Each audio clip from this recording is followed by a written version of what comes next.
Wait, what? Hang on, what? Wait, what?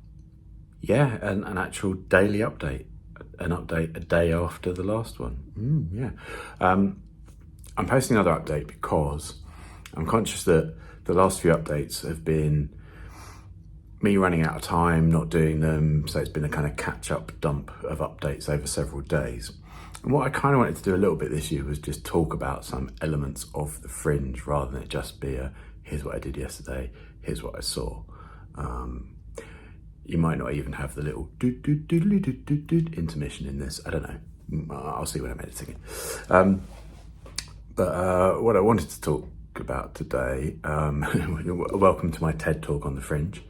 I wanted to talk a little bit about emotional states. Yes, not the sort of topic you'd normally expect from me. Because there's a lot of them, and you go through many of them simultaneously while you're up here. Let's take the example of Friday night. So Friday night, I had 11 people in, great show, one of my best shows in terms of audience response, really lovely crowd, really loved it. So it was a high during and after the show. Stayed around for a couple of drinks with my mate Jade afterwards. Thank you, Jade, that was lovely. And then took my bags full of stuff and got on the bus to go home. And at that point is when the sort of, one, the adrenaline starts to come in, so the adrenaline's draining out of the body. And two, it's weirdly a low point after having had the high of the show to be sort of sat on a bus going back to your rented flat with bags of stuff around you. And a surprising number of people getting on with prams at 11:30 at night when I thought I'd be all right sitting in those seats with my big bags. No, keep getting moved. Anyway, that's a digression. So I had a good show, then just come down on the way home. Slept okay, if late, Friday night. And then Saturday woke up and just didn't feel it. Didn't feel being here. Didn't particularly want to go to shows. Definitely didn't want to go out and flyer. And if I'm being honest, there was a part of me that didn't want to do the show after this amount of time. And that's despite having had a good day the day before. I mean, part of that is maybe hanging over me the fact that at that point, other than a friend on Monday and a friend on Tuesday, which I'm grateful for, of course, I have no pre-sales now for the rest of the run. So that uncertainty is hanging over me again. And the knowledge that I've got to get out there and flyer in order to do it. So I did spend some time flyering on Saturday. I also spent some time talking to fellow comedians instead of flyering. Thank you, fellow comedians, because I hate it.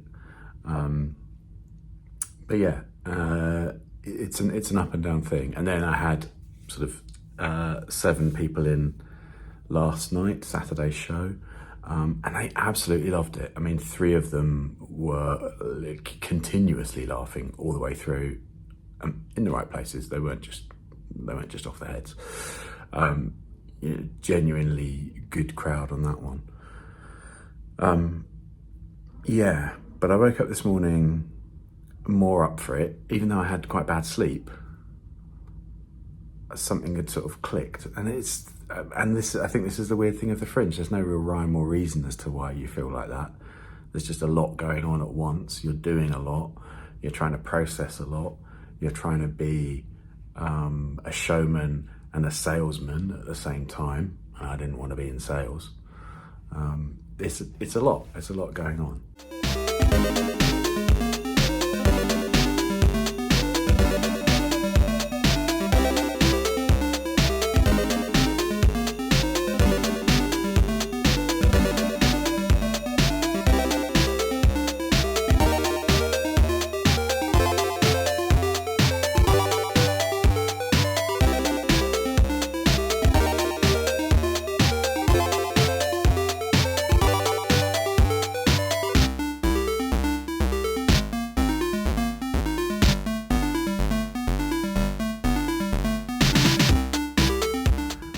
What's also helped is yesterday, I came up with an idea, and I'm giving you fair warning here. I've come up with an idea, and I ran it past another couple of comedians, and they really seem to like it. And I think it's a very fringy idea.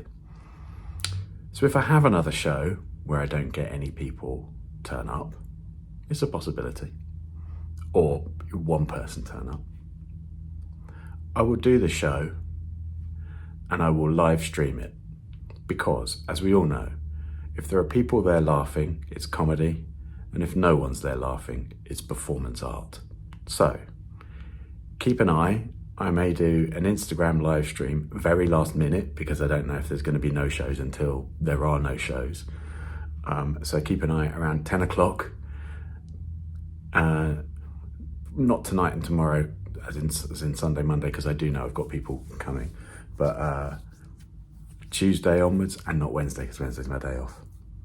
Just keep an eye out on Instagram at about 10 o'clock each night, because there's a possibility you might get to see me live streaming my entire show to an empty room, because why not? Oh, what's that? Oh, is that my Spirit of the Fringe award? Thanks. No, I'll collect it later. So yeah, I think in a rambling way, that's kind of what I wanted to talk about. There's a lot of different emotions going on. It's okay to feel all of them. It's okay to have a day where you're up. It's okay to have a day where you're down. And it's okay to come up with slightly mental ideas as coping mechanisms. Will you get to see a live stream of my show to an empty room with no audience response? It's an entire possibility, isn't it? So stay tuned, 10 o'clock. Maybe I'll stream it on Twitch as well, but that does mean lugging my laptop to the venue. I'll think about that. But keep an eye out. There may well be a last minute live stream this week, and we can call it art. Yeah. Anyway, that was all I wanted to talk about today. Back to the usual, me not doing Fringe Diaries for a couple of days, and then you getting a very tired one in a few days' time. Yeah. Onwards and always and upwards and ever and onwards and upwards, maybe. Not sure. Anyway.